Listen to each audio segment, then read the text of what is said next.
Hey guys, what's happening? Aaron here.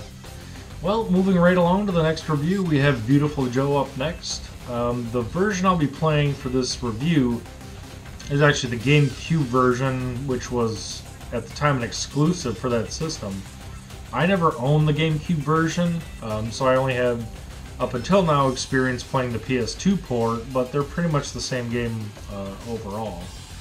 It's one of my favorite games, has been since I ever played it, and has been over the years. It's just a really fun mix of fighting and humor and fun graphics, and you can tell Team Beautiful really had a lot of fun with it. So I hope you enjoyed my review of Beautiful Joe. Thanks for watching.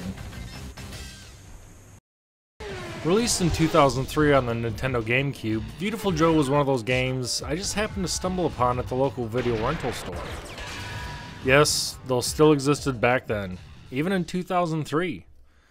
Now, I've never owned a GameCube, so I ended up renting the port on the PS2. But both games are pretty much the same, and I never realized that Beautiful Joe was actually a GameCube exclusive at the time. But since that system pretty much sucked, I guess Capcom decided to branch out to more lucrative systems. Developed by Team Beautiful, who was, at the time, a subsidiary game development team for Capcom, and Jesus Christ, is there a backstory to that group of developers inside Capcom? Most notably, Hideki Kamiya. Beautiful Joe is one of those games where I don't really remember how or why I rented it or played it. But I sure as shit am glad that I did. Let's get into it. The storyline revolves around Joe, a fan of movies, who one day, while watching a movie featuring Joe's favorite superhero, Captain Blue, has his girlfriend suddenly sucked into the movie they're watching. Joe follows in pursuit, somehow, and ends up in Movieland, which is totally an original name, and learns that his girlfriend, called Sylvia, has been captured and taken hostage by a group called Jado. Joe meets Captain Blue, and after the good captain gives Joe his own special V-Watch, Joe is able to transform into the stupendous Beautiful Joe. Da-da-da-da! He even adopts his own super special catchphrase in order to transform. Henshin a go-go, baby! And we're off to kick some serious, beautiful ass. The game overall is pretty simplistic in appearance. It plays in a 2D control perspective, with 3D cel-shaded graphics and backgrounds. You make your way through several stages, or episodes, each with a distinct setting, including a downtown area, an underwater base, and even a submarine. As you make your way through each episode, you encounter numerous enemies, mostly robots and other silly stuff, who you have to beat to a damn pulp using your newly found V-powers. They are split up into punching attacks and kicking attacks, and when linked with a few other powers like speed up, slow down, etc., can let Joe perform a fairly large array of attacks and maneuvers. Along the way at the end of each episode, you face off against a different member of Jado, aka the fucking boss. Most are pretty easy to figure out, and you'll have to use a specific attack pattern in order to counter their attacks. My personal favorite is probably Hulk Davidson, just because he talks so much shit and has an attitude. Okay, back to the plot. It turns out that in order for Jado to break out of Movieland and cross over into our world, they need the, quote, DNA of the creator. Okay. It's later revealed that this is a reference to Sylvia, Joe's girlfriend, and after almost saving her, she's of course kidnapped once again and taken to a space station. Here it's revealed that Captain Blue, in a total surprise double cross, is actually behind Jado and was secretly Sylvia's follower the whole time. There's a battle to the death. Well, not really, but the beatdown Joe gives Captain Blue brings him to his senses, and all is well. Or just when you thought things were well, it appears Joe is needed again to save the world. Sylvia receives her very own V-Watch from her father, and she and Joe race off on their next adventure. Cue Beautiful Joe 2. You probably noticed by now that the visual style of Viewtiful Joe is very different than most video games of the time, and still to this day pretty much stands alone in how the designers viewed and created the game world contained within. Cell shading is used to a vast amount, with all sorts of colorful, almost neon-colored shapes and characters abound. There are a variety of V-emblems you can acquire through combat combos or other means, and these allow Joe to purchase new powers and upgrades between episodes. Scattered about each level are also film canisters, which increases the size of Joe's VFX meter. Basically, how much juice you have to work with at any given time. The backgrounds are more or less just there to fill in the background, but I've always found the elements in the foreground to be a lot of fun to interact with and move around in, as many stationary objects in the foreground can be destroyed. There are a few instances that you'll notice the cell shading doesn't look quite right, or the character geometry clips into itself, but those can be easily overlooked, as well as quite a few times where collision detection doesn't totally function as it's supposed to. But that's kind of expected considering the art style doesn't really use perfectly flat lines for the characters or attacks. Many times, especially in later levels, you'll need to perform certain combos utilizing certain VFX powers in order to defeat enemies or to complete simple puzzles. But these can get frustrating as fuck, because if your timing is off even by a little bit, you'll either fuck up the puzzle, take a hit, or if you're a hyper-aggressive player like I am when it comes to combat, you'll get killed. The audio side of things sees just as much quality as the graphics do. The voice work is very well done for as simple a game as it is. Sound effects and noises also fit nicely within the realm of Movieland, and the game itself. Viewtiful Joe himself gets his hilarious one-liners care of D. Bradley Baker, and I actually have an interesting side story to that. Hey guys, Aaron here again. Well, if you've seen some of my other reviews, you know I normally don't like to interrupt myself when I'm doing a review, but I thought this was a pretty cool backstory relating to this game, Viewtiful Joe, and I wanted to share it with you guys out there. About 10 years ago, give or take, I was living in San Francisco at the time, going to college, and I happened to go to a Video Games Live concert that they had in town, and this was during the, or I should say this was back when VGL was still sort of in its infancy. I think they just done a couple dozen shows, not a couple dozen, but you know, had done 20 shows or so before I saw them. And it's, if you don't know what Video Games Live is, I recommend you go check it out. I was able to see them again earlier this year in January in Grand Rapids, Michigan, for the second time, and it was just a phenomenal show. Just quickly, if you've never heard of it before, Video Games Live is a concert series that tours all over the country and all over the world, actually, and they play video game music that has been remixed to be played with a full orchestra. So it's really, if you're into, like I said, into video game music or just appreciate orchestral music, you should check the concert series out. It's really awesome. But anyway, not trying to get off track or getting back to what I was supposed to be talking about.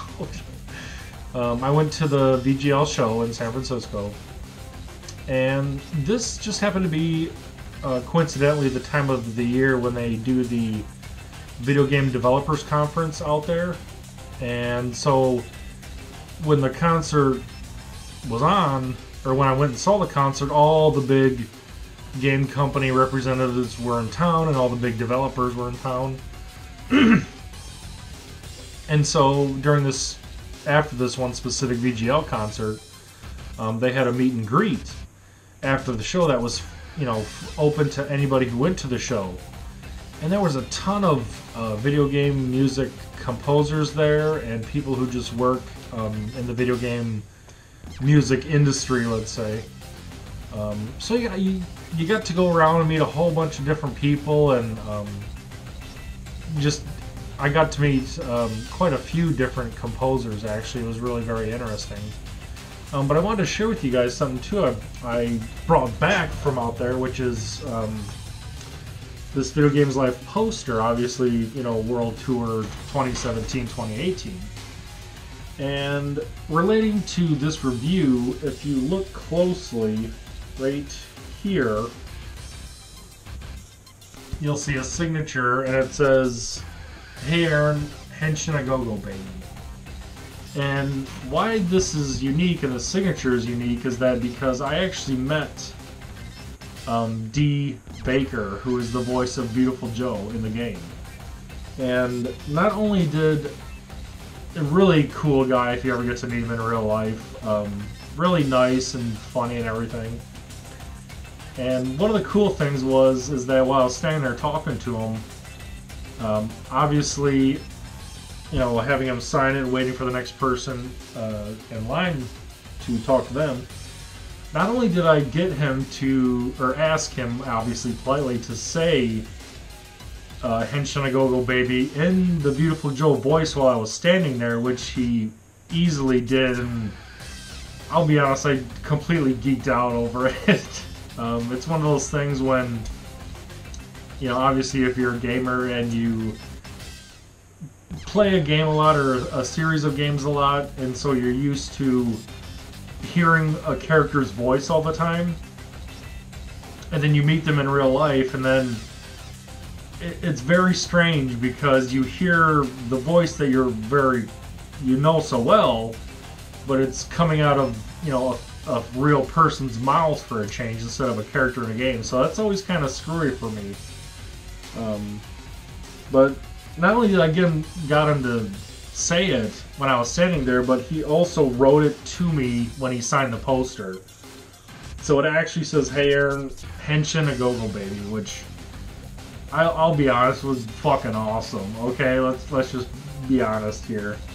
So that was pretty cool. That was sort of a little side story that goes with this review of Beautiful Joe, is that I actually met the guy who does the voice of Joe in the game, which was pretty cool. Just a little side note too, at that concert, I also got to meet Charles Martinet, who is the voice of Mario and has been ever since, I think, Super Mario 64, I think is when he started doing the voice. So that was really cool too. I have quite a lot of other signatures on this poster. I'm going to be coming back to this when I do my Sonic Adventure review next year, because I did meet some of the sound team for that game, and I also... Oh, it's not on here. It's something else I want to talk about, but Video Games Live. If you like video game music, go check it out. It's really awesome. But the last thing I wanted to mention about that specific concert experience was that besides the at least 25 or 30 sort of composers, music industry people they had there, Koji Kondo was also there meeting people. If for some reason you don't know who Koji Kondo is, he's a very obscure video game composer from Japan, and he came up with a few obscure pieces of music you may have heard of in your time as a video gamer. He's responsible for creating the Super Mario Brothers theme, if you've ever heard of that by chance. He also composed the theme to the original Legend of Zelda. I mean, again, completely obscure. I'm sure you've probably never heard of those, so... But it sucks because he ended up leaving before I could talk to him or get his autograph on the poster. Because obviously, once people found out he was there, he was just swarmed all night. So he ended up taking off because he was exhausted, apparently, from signing autographs and talking to everybody.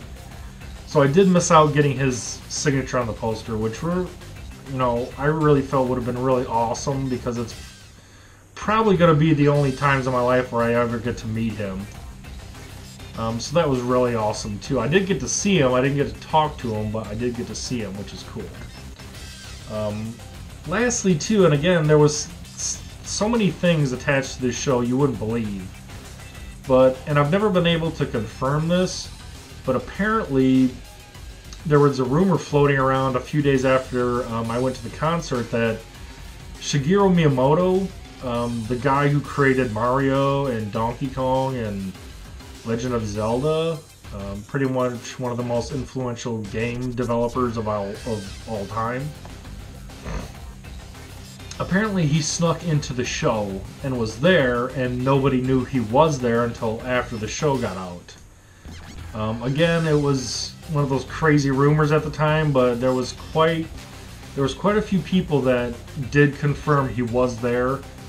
But I guess he just got lucky, because obviously, me included, if anybody in the audience would have figured out that he was there that night, it could have probably escalated into a semi-riot type of situation. You know, people probably just would have went absolutely apeshit if they knew Miyamoto was there. But yeah, I just wanted to, again, share that little story, little side story there too, of meeting the voice behind Beautiful Joe. So I just wanted to share that with you guys. Thanks. Getting back to the game. Even the bosses and other characters in the game have really good voices. And I think Capcom really paired the voice actors nicely with who they portray in the game. Moving on to the soundtrack. Holy shit! Composed by Masakazu Sugimori and Masami Ueda. It's awesome! I don't even know how to describe it for someone who hasn't heard any of the tracks before. Upbeat jazz rock, maybe? Fuck if I know. All I know is it's super fun to listen to, and it's been a favorite of mine since its release. Now, lastly, let's talk a little bit about the development team. As previously mentioned near the beginning of this review, Beautiful Joe was designed by an in-house development team called Team Beautiful. Seems simple enough, yeah? Well, not really. You see, Team Beautiful, or I should say, the main group of people that comprise Team Beautiful, have gone through so many name changes and member changes over the years, it gets really fucking confusing. Okay, so check it out. It's like this. Team Beautiful actually started out as Team Little Devils inside Capcom, and were responsible for the creation and development of Devil May Cry. Then they disbanded, regrouped, and became Team Beautiful and released Beautiful Joe. Then they disbanded, regrouped, were renamed Clover Studio, and released Okami.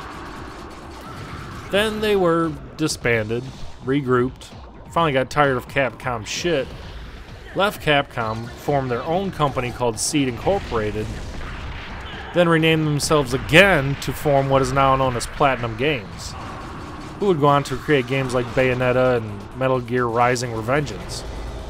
Did you get all that? Holy shit. Talk about confusing company/development teams sometimes. Some of the games released by this group of developers I've already reviewed, some are still upcoming in the future. But I'll also touch on this development team again when I review the other games this group has worked on. Overall, Beautiful Joe is a really unique game, much like many of the other games that Platinum Games members have worked on in the past. It's a special blend of spectacular visuals, sometimes complex but fun controls, and terrific audio and music. This is easily one of those games that has really stood up in the years since its release. And I fire it up every now and then to play through, just because it's just so much fun. Well, there has been 2 spin-off games released on portable systems since the original came out. Neither the first nor the second game has ever seen a current port or HD release for a current platform. And that's kind of a shame.